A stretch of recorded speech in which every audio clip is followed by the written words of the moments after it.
السلام عليكم ورحمة الله، نتمنى تكونوا بخير وعلى خير وانتم كتشاهدوا لا فيديو ديال اليوم. ان شاء الله اليوم غنقترح عليكم فطائر كيجيو غزالين رائعين خفاف وكيجيو لذاذ، كيجيو شبيهين بالبيتزا.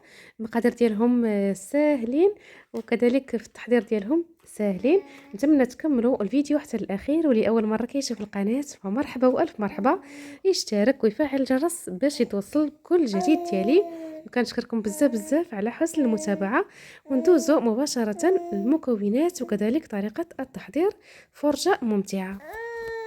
اذا ندوزو للمكونات ديال العجين. عندي هنايا في واحد البول نص كيلو ديال الدقيق الابيض، عندي معلقه كبيره ديال السكر سنيده، معلقه صغيره ديال الملحه، والخميره الفوريه على حسب الجو. درت تقريبا معلقه كبيره عامره على حسب الجو، واش بارد او لا سخون. اضافه اللي ضفت معلقه كبيره ديال الحليب غبره اللي كتبقى اختياريه. وغادي نضيف تقريبا 2 معالق كبار ديال زيت المائده. صافي، هادو هما المكونات. غادي نخلط كلشي مع بعضياتو وغادي نعجنهم بالماء دافي.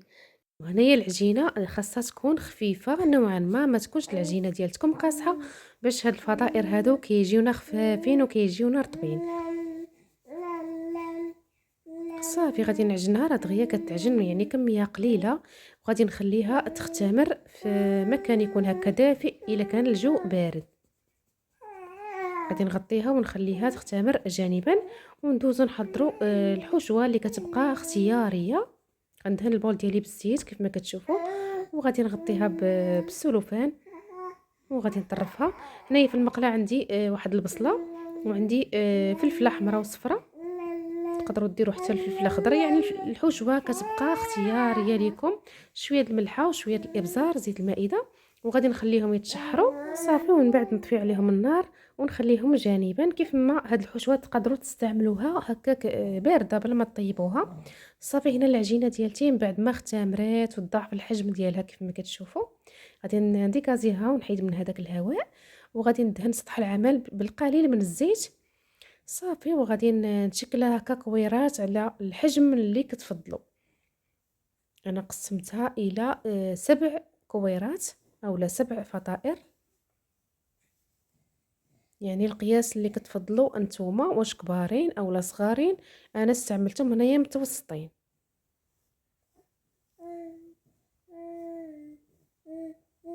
العجينه كيف ما كتلاحظوا راها خفيفه، يعني ضروري الماء العجين يكون بهذا القوام هذا. دائما في الفطائر كيبغيو العجين يكون خفيف باش النتيجه تجينا مرضيه ويجيونا خفاف. صافي، غنخليهم واحد شويه يرتاح، واحد 5 دقائق. بين نتوما وجدت الطاوه ديالتي وفرشت ليها ورق الطبخ ودهنته بالقليل من الزيت. صافي، هنا غادي ندير الكويرات ديالي. غادي تبقى لي وحده غنديرها في واحد اللاطه اخرى صغيره. صافي، من بعد غنحاولوا نقرصهم هكا شويه، ما نبالغوش في الدقراص ديالهم. بغينا الحجم يعني السمك ديالهم يجينا شويه غليظ، يعني بين وبين ما غلط بزاف ما رقاق، يعني بهذا الحجم هذا. صافي، هنايا عندي بيضه كامله اولا غير اصفر بيضه. ضفت ليها قطرات من صوص صوجا وقطرات من الخل باش نحيد ديك الزفوريه. صافي، هنايا انا دهنتهم كاملين، نتوما تقدروا تدهنوا غير الجناب يعني اللي بغيتو. عندهم كاملين. هنايا في الحشوه عندي هنايا هاد النقانق ديال لادانت، عندي الفرماج، عندي مطيشه ديك الصغيره قطعتها هكا الى نصفين، والحشوه اللي شاركت معكم. وانتم الحشوه ديروا الحشوه اللي كتفضلوا نتوما. تقدروا ديروا هكا بطاطا مقليه صغيره مربعات، تكون هكا مملحه. تقدروا ديروا الطون، الدجاج، الكفته، يعني الحشوه كتبقى لكم اختياريه. انا هنا ما فضلتها هكا بدون لحوم. صافي، درت الحشوه كيف ما كتلاحظوا، الفيديو راه شارح نفسه. غادي نوزعها بالتساوي هكا. تقدروا تضيفوا حتى الزيتون. صافي، وغادي ندير الفرماج من الفوق. صافي، وغادي نخليهم واحد شويه يختمروا المره الثانيه. الا كان الحال سخون فراه دغيا ما كيحتاجوش نهائيا، دغيا كيختمروا. ولا كان الحال بارد فخليهم واحد شويه يختمروا. عاد شعلوا عليهم الفران. هنايا قبل ما ندخلهم رشيتهم بشويه ديال الزعتر اولا الاعشاب المنسمه. كذلك رشيتهم بالقليل من البافو أي بذور الخشخاش أولا الزنجلان، يعني كيبقى ليكم الاختيار.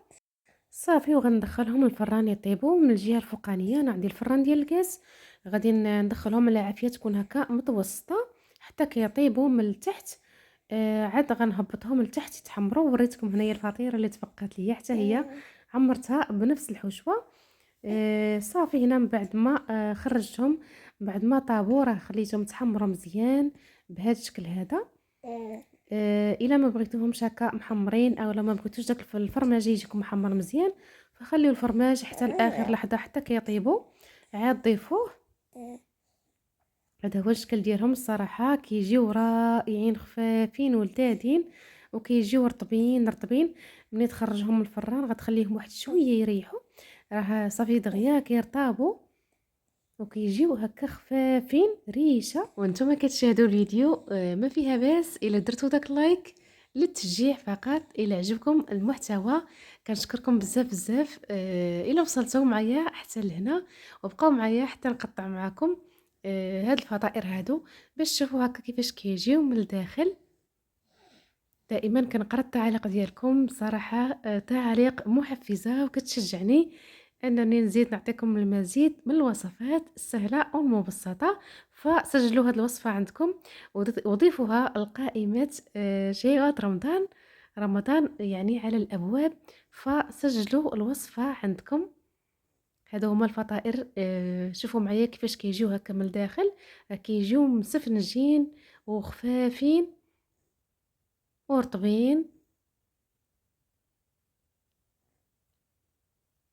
ساهلين في التحضير ديالهم والمكونات كذلك. وانتوما لعبوا بالحشوه كيف ما بغيتوا، ديروا اي حشوه كتفضلوا. هذا هو الشكل ديالهم النهائي. كنشكركم بزاف بزاف بزاف على حسن المتابعه. وكلمه شكر فقليله في حقكم.